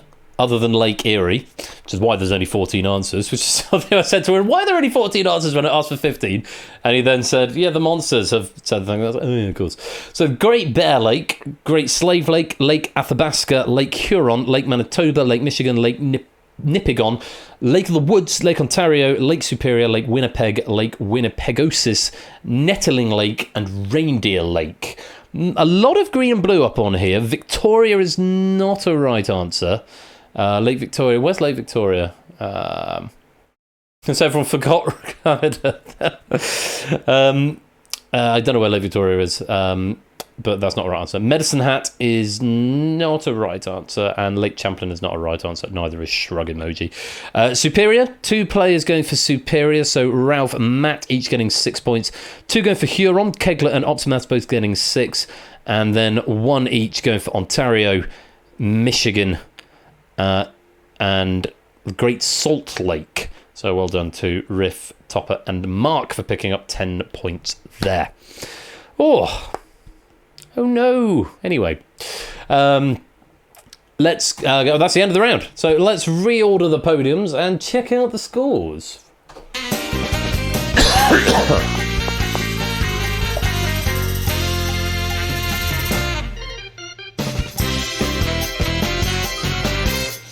Yeah, sometimes it does that. Cassini, just sort of missing a package maybe.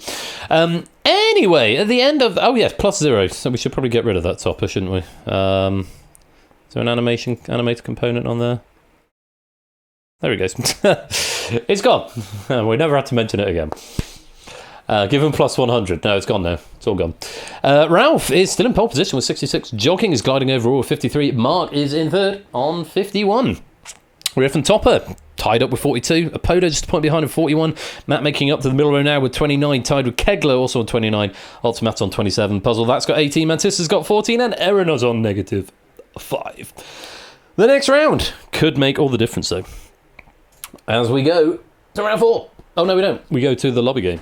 Zeus still out in front on 71. BC's got 62. AB Me on 46. Colours on 45. Nando and Shapes on 41. Mr. Vertical on 34. Ned Kelly's on 31. Natters on 28. Arden Fright's on 27. Jers on 25. Silver Electron on 24. Monster on 21. Pyro and Q-Sense are on 19. Stilgar on 16. Simpsons Angle on 13. Silent Marine on 12. Colin on 7. Sam on 5. The Phipps on 2. Tundra on 0. And Prey -13. You've got some points back, Prey. You've got some back.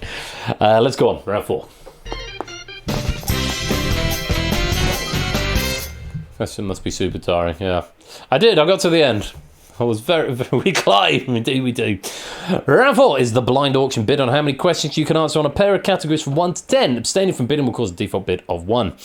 You get 10 increasingly difficult questions on 2 alternating categories. Each question is worth increasingly more points. The first is worth 1, the second is worth 3, the third is worth 5, and so on and so forth. Maximum of 100 if you can answer all 10 correctly, but remember they do get harder as they go on. If you successfully answer the number of questions you have bid, you bank your points and you are frozen out the rest of the round. Answering a question incorrectly will increase your bid by 1. There is no penalty for abstention. So once again, if you've bid 3 and there's 5 questions left, you might want to think about, do I want to give a joke, meme answer to this one? You can throw to give an artificial automatic increase of your points, but if you don't want to get any more pips than you've already got, then you can abstain. So if you get it wrong, your points increase by 1. If you fail to reach your bid, you score no points for the round. If it becomes impossible for you to reach your bid, you'll be frozen out of the rest of the round. Goodness me. Actually, time for bed in a minute. Oh yeah, clocks go back tonight, just a reminder. So extra hour in bed, but it does mean we're back to Greenwich Mean Time from next week. And if you are not in the UK or Europe, then your daylight savings time might happen at a slightly different time. So if you're transatlantic to us, then you may have to adjust the time. But I'll ping in Discord anyway when we're going live, so all is well. Right. 1 bid in from 1 to 10. Abstention gives you a default bid of 1. Remember, you can throw questions to artificially increase your bid, but the only way to lower it is by getting them right. So think carefully. How many questions out of 10 do you want to answer on the subject of witches and doctors? And yes, when in doubt, use Discord timestamps. Very much so. Oh, Mark just in the nick of time, getting 5 in. Okay, you're fairly middled there. Jogging over for 5, Topper for 4, Matt for 3, Mantissa for 3, Apodo for 4, Ralph for 5, Kegler for 2, Aaron for 4, Riff for 5, Puzzle That, and Optimath for 4, Mark for 5. Okay. Witches and doctors are the categories. Full answers required. Remember, you don't necessarily want to answer the first X questions that come along because the questions are worth more points as they go on, but they also get harder. So bear that in mind. First question is on witches. Take a look at this. The bands U2, the Cranberries and Bewitched were all formed in which EU country? The easier ones are at the beginning.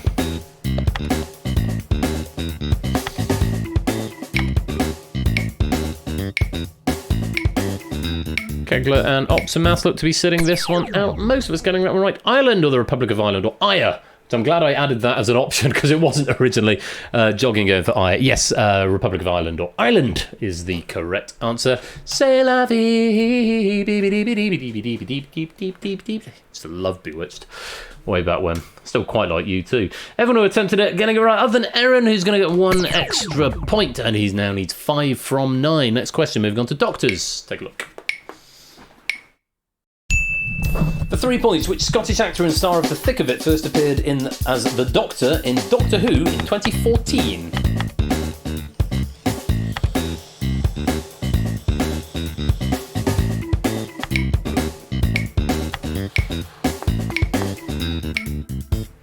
Dear, not many Doctor Who fans in here. Dan, I am going to give you that because that's phonetically plausible. It's just a typo. Peter Capaldi was the answer. Where are you? Puzzle That.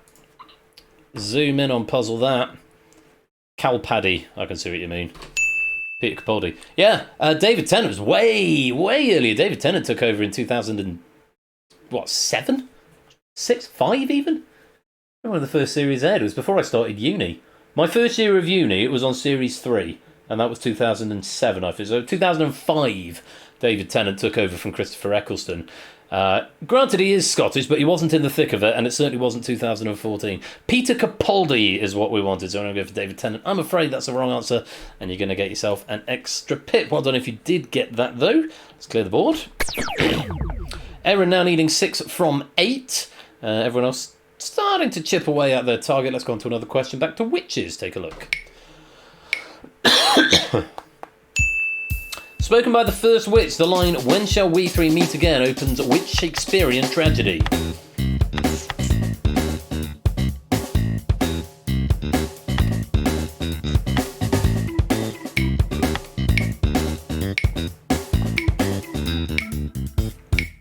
In Thunder and Lightning or in Rain, it's Macbeth. I did also accept the Scottish play for anyone out there who is superstitious and doesn't like saying the title of it.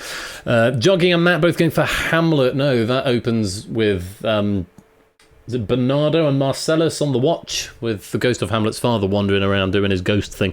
It's Macbeth is what we wanted, or the Scottish play. Most of us getting that one right. A few abstentions in there, but an extra pip going to Jogging and Matt. Let's clear the podiums. We did include the Scottish play as an alternative because we're all about accessibility here, and we don't want to exclude superstitious people. Tell the jogging actor in Starbucks that it's your name, so they have to call it out.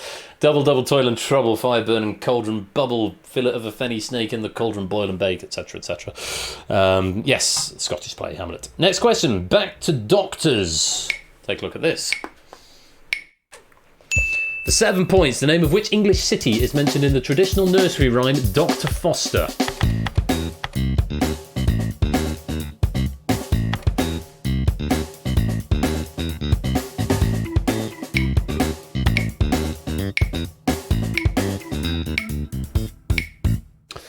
He went to Gloucester. Dr. Foster went to Gloucester something. I can't remember the rest of it. But yeah, Gloucester is the answer that we're after. Everyone who attempted at getting it right. Lovely to see. Well played. Let's move on. Topper just requiring 1 more. Ralph just requiring 1 more. Mantissa just requiring 1 more. Mark and Puzzle That and Opsy and Kegler all needing 2. Jogging, Spooky Riff, Apodo and Matt all needing 3. I had Erin needing 5. There are only 6 questions left. Oh, there are only 5 questions left. 2, 3, 4. No, there's 6 questions left. 1, 2, 3, 4. There's 6 questions left. So, Erin, you need 5 from 6 onwards. to Witches. For 9 points, the play The Crucible concerning the Salem witch trials was written by which playwright?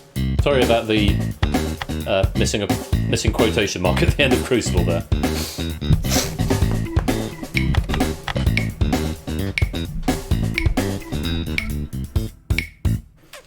Arthur Miller was the answer, and Ralph is the first to bank there, banking 25 points. Ralph, that takes you up to 91. Very well played. You are safely through to the next round, but you will not be able to answer any more questions in this round. Arthur Miller is what I wanted. Beckett is not the right answer. Optimat, you're going to get yourself an extra pip, taking you up to a target of 3. And Erin, that is unsurprisingly not a right answer, and you are going to go grayscale, and you will not be able to answer any more questions because there's only 5 questions left, and you now need 6, I'm afraid. So, Arthur Miller, yes, was the answer that we wanted, and Erin goes grayscale and is out of the round. On we go. We're back to Doctors. We're at the halfway point. We've had 5 questions, another 5 to go. Here is a question on Doctors. Take a look. For 11 points, the American television personality Dr. Oz has what real first name?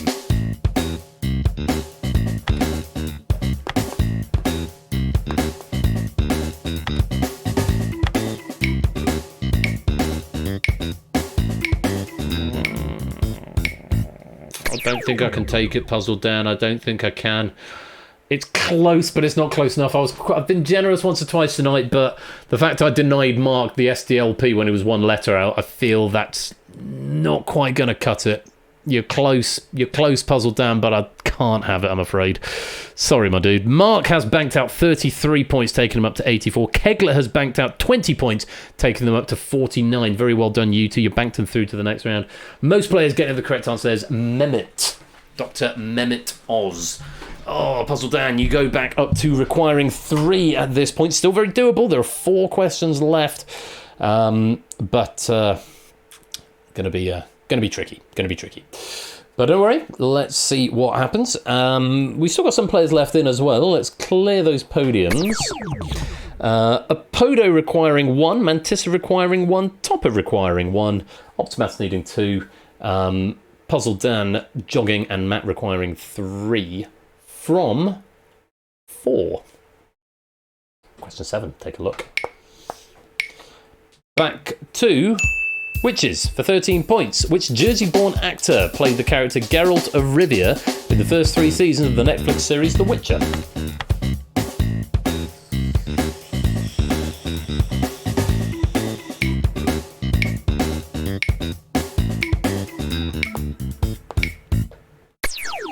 Henry Cavill was the answer, first 3. Apparently Liam Hemsworth is going to be taking over in the 4th series, if they end up making the 4th series, which they might not because the 3rd series didn't get received very well. Nobody banking out there, just 2 players attempting it, Optimat and Jogging, both getting the correct answer, and both taking 1 off their target. Well played, Henry Cavill. No one banking out there. We've still got 3 questions to go. Matt, you need all 3 of them. Puzzle Dan, you require all 3 of them. Jogging, you need 2 of them, so none of you guys can afford a wrong answer. Topper, Apodo, Mantissa, and Optimat, you need 1. Riff, you also need 2, so can't afford a wrong answer. Optimat, Topper, Apodo, and Mantissa, you need 1 of the remaining 3. You can afford a wrong answer. Good luck. Back to Witches. No, back to Doctors. For 15 points, question 8. Which American scientist is generally considered to have created the world's first polio vaccine, doing so in 1952?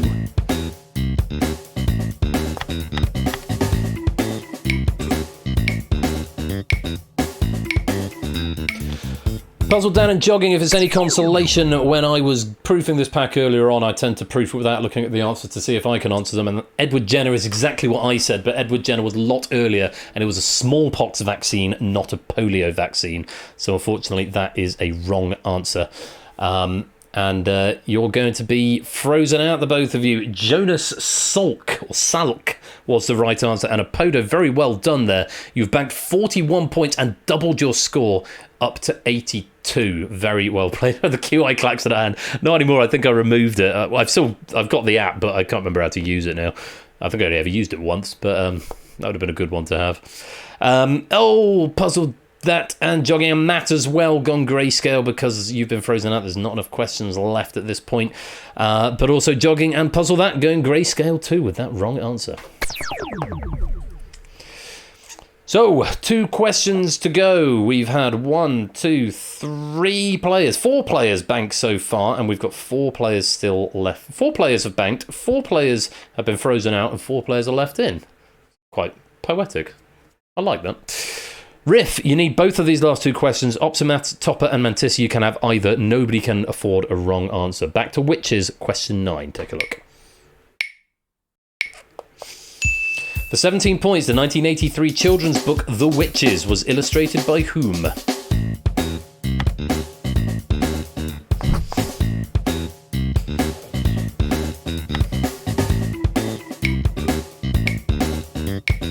Optimat and Mantis are going for it, or are they going to wait for question 10?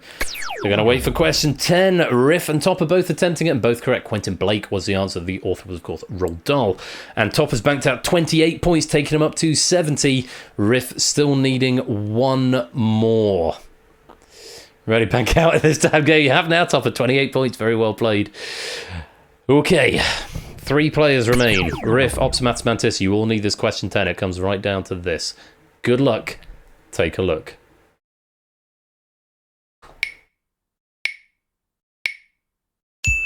For 19 points, which comedian, actor and former doctor appeared as Brian alongside Greg Davis in the sitcom Man Down?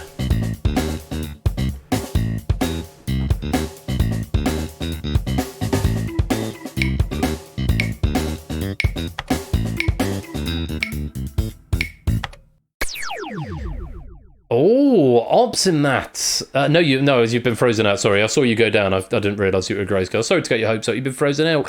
Mike Wozniak is the answer there. Mike Wozniak. Monster Man, is it pinging that to you on the app?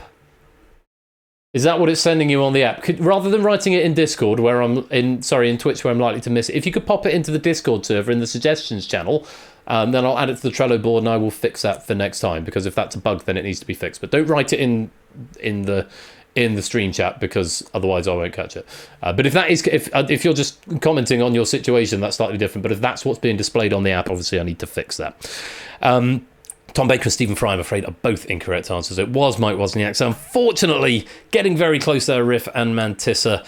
But unfortunately, you are going to go grayscale, and that is the end of round 4. Let's reorder the podiums and check out the scores.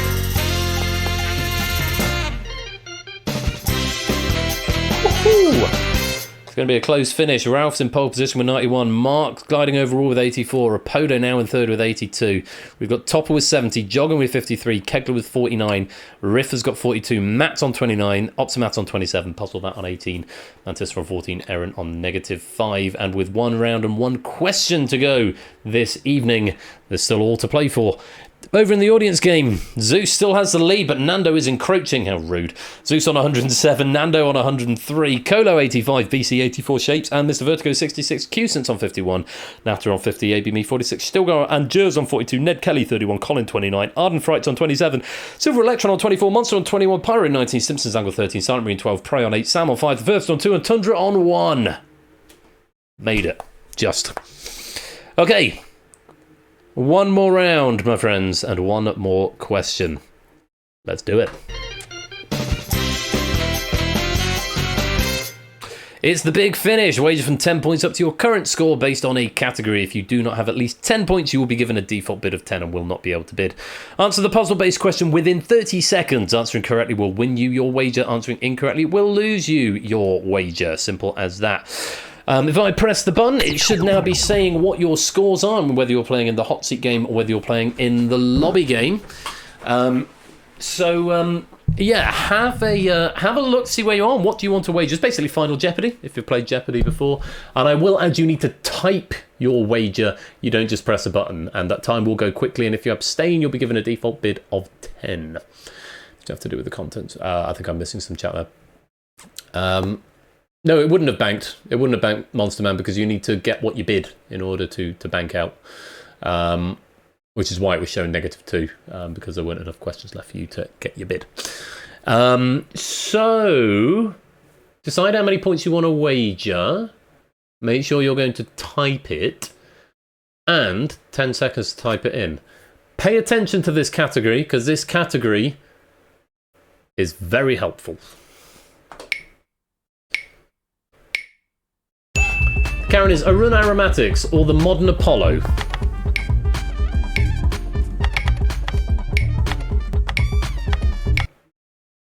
I've paused it. 3 seconds grace time. And if you didn't get an answer in within that grace time, then you will be given a default bid of 10.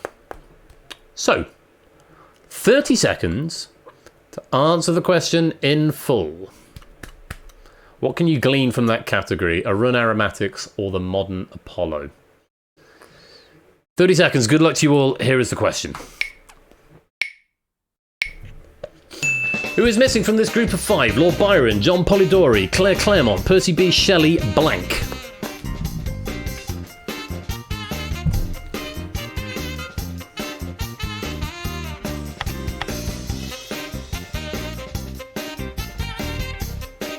Ten seconds.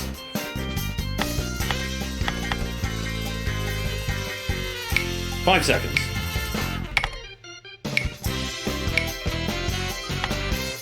Slowing down the clock at the end for y'all because I'm generous. And there we go. I can just do that. I can just do a slider now to slow down the clock. But that's the closest we've got to actually having a 30-second question at the end. I thought I'd give you a little bit of grace time. Who is missing from this group of 5? Lord Byron, John Polidori, Claire Claremont, Percy B. Shelley, Mary Shelley. These 5 people were holidaying in Switzerland when they decided to entertain each other by writing their own ghost stories. One of these novels would later be turned into the novel Frankenstein, written by the 5th person of the group, Mary Shelley. The category name, Arun Aromatics or the modern Apollo, is obviously a reference to Frankenstein or the modern Prometheus, which was the name of that model. Model? Name of that novel, not model. Frankenstein was not a model. So I'm hoping that gave you some ins to that question. There was also the name Shelley there. So the answer was in the question, more ways than one. Nice while it lasted. Let's take a look. Start with Erin. No answer, I'm afraid you're going to lose the default minus 10. You finish on minus 15. Thanks for playing. Mantissa, started on 14. Mary Shelley, it's the right answer. How many are you going to win? 10 points, taking you up to 24. Well played. Puzzle Dan. Started with 18. Oh, Mary! The rule is if you have just the surname, it's fine, but just the first name is not allowed. I can see why you said this is really awkward. I'm not going to allow it, Puzzle Dan. I might think I'm being mean, but it's not enough, I'm afraid. You're going to lose 10 points down to 8. Quite contrary indeed. Optimath, start with 27. John Keats, it's not the answer, I'm afraid. You're going to lose 27 points. Back down to 0 you go. Matt the Ref, start with 29. Boris Johnson, a good a guess as any, but not the one. Going to lose 29 points, back down to 0 you go. Lead currently Mantissa on 24. Riff. Wordsworth, again a good guess, not the one. Started on 42. Losing 42 points, crashing back to 0, I'm afraid. Kegler, started with 49. What'd you say? Lead Geneva, not the answer. Started with 49. Losing 20 points down to 29. You just have the lead at this point by 1 point. Jogging, currently on 53. Mary Shelley, that is the right answer. Doubling your points up to 106. Very well played. Geneva, did I not say Geneva? Topper, also going for Mary Shelley. Start with 70 points. How many points did you wager? 33 up to 103. Just behind Jogging in silver medal position, but 3 to reveal. Arun Aromatics. Oh, that would have been nice if Arun had been there. Unfortunately not Apodo. How many points did you wager? Just 20 down to 62. Into the top 2. That's just from our sponsor, Erin Stockdale. Apologies about my lack of playing very well. Thank you for the 100 bits, Aaron. You don't need to apologise for not playing well. Everyone will do as well as they can do. People, do your best. That's all we ask for, and hopefully have some fun. That's the goal. It's when you start giving trolly answers, you need to maybe start apologising for things like that. But you don't have to apologise for not playing well. We know what we know. The more you do it, the more you learn. Mary Shelley, and thank you for the 100 bits. Mary Shelley is the right answer. Mark, how many points did you wager? He's doubled up to 168 and he's into the lead. It's all going to come down to this. Ralph started on 91. What did you say? Oh, I did wonder if anyone would go for Ada Lovelace, because of course Lord Byron being up there is a potential clue for that, Ada Lovelace. But it's not the right answer, Ralph. And despite having the lead for the entire game, you no longer have it, and you're going to lose just the 12 points, dropping to 79. So at the end of all of that, It's time to reorder the podiums one final time and reveal our top row. Ralph drops to the middle row and it's Topper in bronze, Jogging in silver, and it's Mark who takes the gold with 168. Very well played, you three, and well done on all those lovely pennies that you're going to earn as well. And it's pennies times, points times, where's gameplay control gone? Main controls, game control. Times 1. We can't have that. 8. Times 8. Times your pennies by 8, and those times your points by 8, and those are the pennies you've got. If it's greater than 0, otherwise it will be 0. 8, 5, 8, 8. 8 feels about right for this game. Yeah, we'll keep it at 8. Same as Red Herrings, similar sort of end game scores. Right. Oh, we need to check out the lobby game. Oh, Colo! Coming out of nowhere. And taking the gold medal with 170, or the lobby medal with 170. Zeus with 97, BC 64, Mr. Vertigo 52, Nato 40, Jers 32, AB Me 23, Stuttgart 22, Ned Kelly 20, Colin 19, Arden Frights and Silver Electron 14, Monster 11, Cusins 1, and everyone else 0 or less. GG's. So, a bronze to Topper, a silver to Jogging, a gold to Mark, a lobby to Colo, and huge thanks to Arun for concluding our spooky Halloween evening with that game of Boogle That or Google That, or whatever you want to call it. Spooky game with Google in the title. And there's me doing an echo. Right, is HUD still live? I'm going to try and raid him this week. Is he still playing? It looks like he's still going, so we should raid him before he finishes. And the raid message is going to be...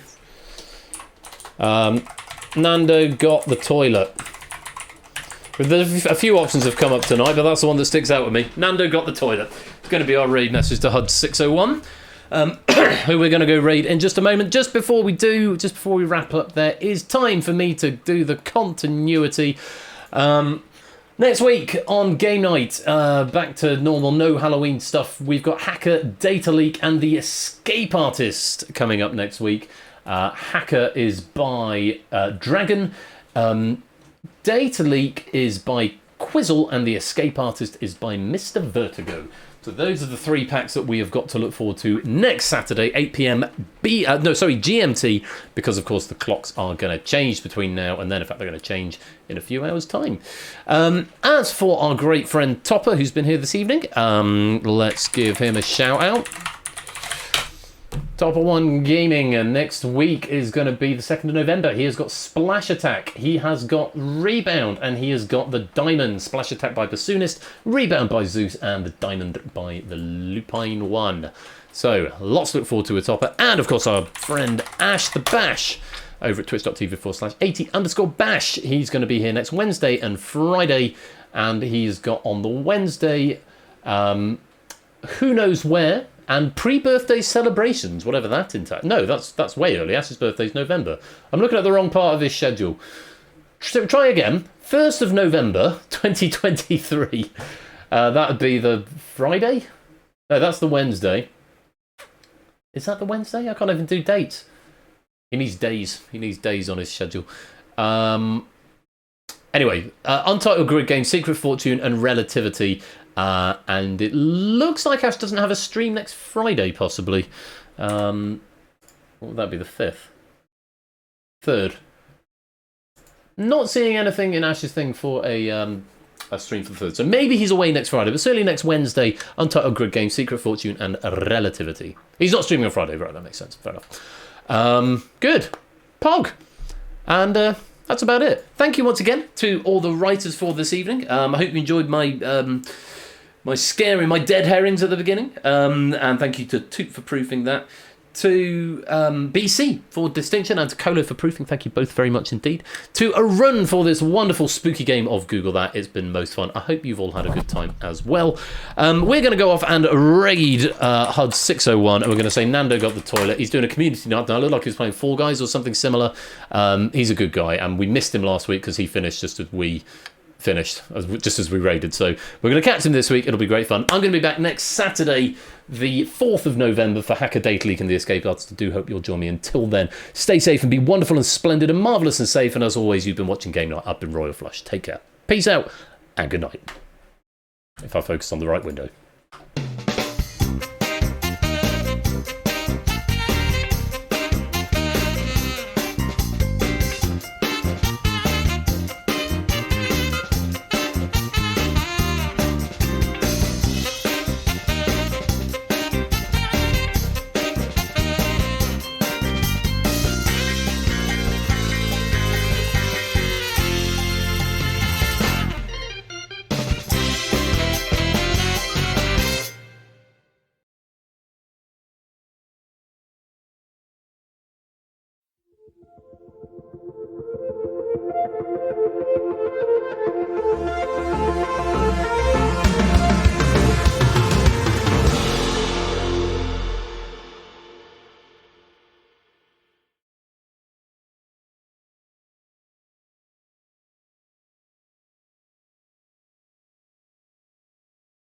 Oh, more revs. I like it.